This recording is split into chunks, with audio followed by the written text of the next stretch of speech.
Ms. Strickland, Counselor, you do not believe in qualified immunity for law enforcement officials, do you? Thank you for the question, Senator. For much of my career, I have served on the board of the New Mexico Criminal Defense Lawyers. Yes, ma'am. But see, my time is so limited. You don't believe in qualified immunity for law enforcement officials, do you? So on behalf of organizations and associations that I've been in, we have taken the position that New Mexico, who is considering its own civil rights bill, should not. Let me ask you again. Do you believe in qualified immunity for law enforcement officials? So, you personally? Well, any personal views that I have on it would not come into consideration if I were to be confirmed as a judge. Oh, sure they will. Sure they will. If you're confirmed, you're going to do everything you can to undermine qualified immunity, aren't you? No, Senator. Qualified immunity is the law of the land. It is the law of the Supreme Court. It is the law of the 10th Circuit, and I would apply. Well, you spent your entire adult career arguing against qualified immunity, haven't you?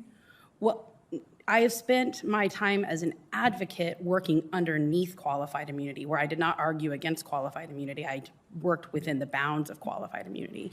And on behalf of associations... Yeah, but you don't believe in it. It's okay. I mean, this is America. You can believe what you want. But I don't want to be misled here. You don't believe in qualified immunity, do you? I do believe, Senator, in qualified immunity. It is the law of this country. It is a law of Well, then why did you help New Mexico? Why did you work so hard to get New Mexico to change it? Well, New Mexico was considering a new bill regarding civil rights, and it was trying to decide whether qualified immunity should apply to a new... I understand. I'm not trying to cut you off. I really hate being rude like this and interrupting folks. We have so little time. Here's what I want to ask you. I want you to answer this one for me in front of God and country. If you personally were queen for a day, and you could make any policy you wanted to right now, and you had the ability to get rid of qualified immunity for law enforcement officials by just sweeping your hand, you're telling me you wouldn't do it? Yes, Senator. Qualified immunity... You wouldn't do it? I would not. Qualified immunity... All right, let me ask you a question of Mr. Chipman. Where's Mr. Chipman? You're nominated for alcohol, tobacco, and firearms and explosives and all kind of other dangerous stuff. Is that right? Yes, Senator. Okay. You don't believe in private ownership of handguns, do you? That's incorrect. I own one myself. Do you? Do you believe in private ownership of assault weapons? Yes, what do you own, by the way? That's a pretty private question. I have I'll share the gun I'm proudest of. It's a Smith & Wesson Treasury commemorative gun, and the serial number is my birth date. Oh, that's cool. Congratulations. Do you believe in banning assault weapons? I do, sir. Okay. Define assault weapons. Assault weapons would be something that members of Congress would define. Well, how do you define it? You're going to be running the agency. Senator,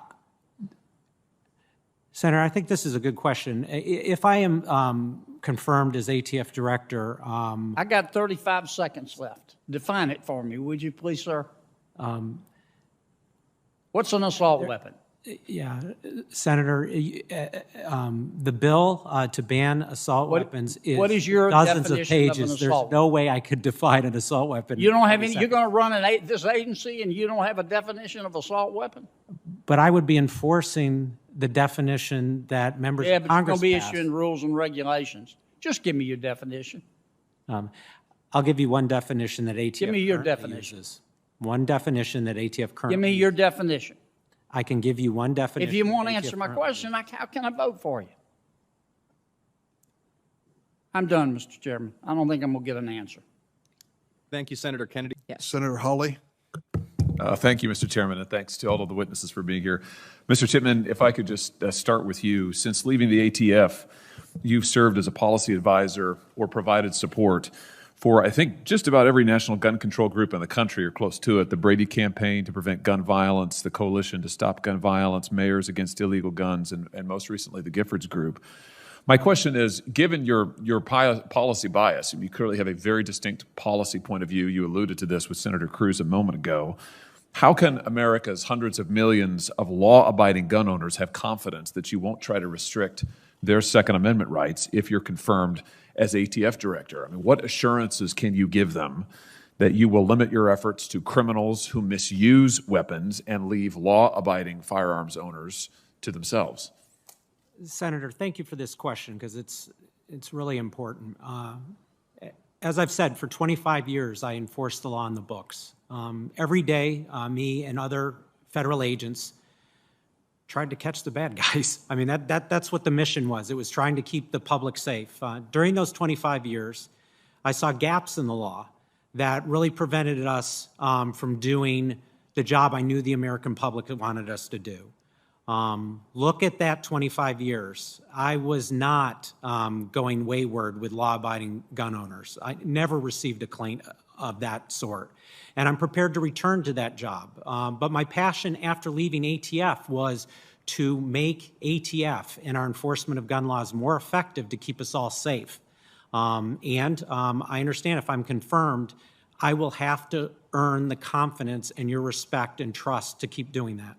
Let me ask you about some of your work for the Giffords Group. In the landmark U.S. Supreme Court case, District of Columbia versus Heller, which was handed down when I was actually working at the U.S. Supreme Court, the Giffords Law Center that year, if memory serves, authored an amicus brief arguing that there is no individual right to own a firearm under the Second Amendment. The Supreme Court famously found otherwise. Do you share your employer's belief that the Second Amendment does not protect an individual right to keep and bear firearms? Thank you for your question, Senator. I do not. I'm a gun owner. I respect that the Supreme Court has recognized this right.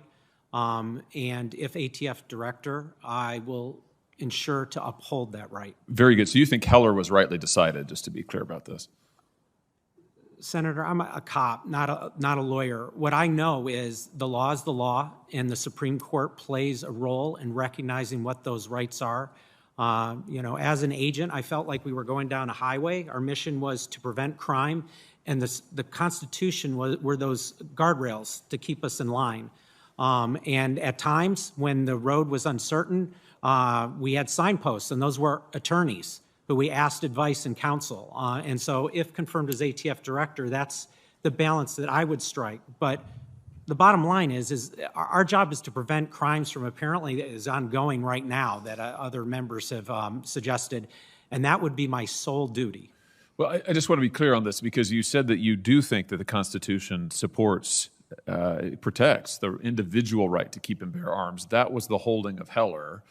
You've been a policy advocate now for quite a number of years, and I think that your views, and you've discussed some of them today, are fair game. So I just want to be clear on this. You think Heller was rightly decided. Is that correct? Yes, sir. Okay, great. Thank you. That's helpful. What is the real story of January 6th? Many people have asked that question. Some people have described what happened on that day as an insurrection. But is that really? Let me ask you about something you said in 2012. In an interview, I think it was on MSNBC, you said that the Secret Service should not carry guns. You said their whole rule is to cover and evacuate, and you went on to say possibly we need to think of strategies like that in schools. Is that still your view? Senator, I trust that you have and your staff have actually picked something I've said. I do not believe I ever said that. I might have said this, which is I was trained to work with the Secret Service, and I have observed that part of that training is that you have to get your body in between you and the person you're protecting, and you often don't have the opportunity to even draw your gun. That is something that I would say. I have never advocated that the Secret Service should not carry guns, ever. Do you mean to suggest then that schools should have unarmed guards, that they shouldn't be able to protect students with firearms? I mean, I'm trying to understand the import of your comments. Senator, thank you for the question about schools. I mean, this is something that we've all debated and tried to figure out a solution to the mass violence we've seen in schools. We know how to keep buildings safe. I came in one today. I do not believe that the best approach is to arm people to win gunfights in schools. So you're opposed then to having armed guards in schools? You think that they shouldn't be armed? As an advocate and as a farms expert, I've rendered my opinion that I believe that there are better ways to secure schools. If I'm confirmed as ATF director, largely this is not going to be the focus of ATF. Our focus would be to prevent people who would do harm at schools from ever getting guns in the first place. Hopefully that addresses the question as you've asked. Wouldn't that just leave the guards who are there, the law enforcement who are there, to act as human shields? I mean, is that essentially your view? Senator, no, it's not, and I'm sorry if I'm not explaining this correctly. We came into a building today secured so that guns would not be brought in. I'm more a believer of hardening targets so that guns could never enter a school, so that armed people inside would not be faced with other armed people. So, metal detectors is something used in some schools, and I've suggested that that's a possible, view that states and localities will have to make for themselves.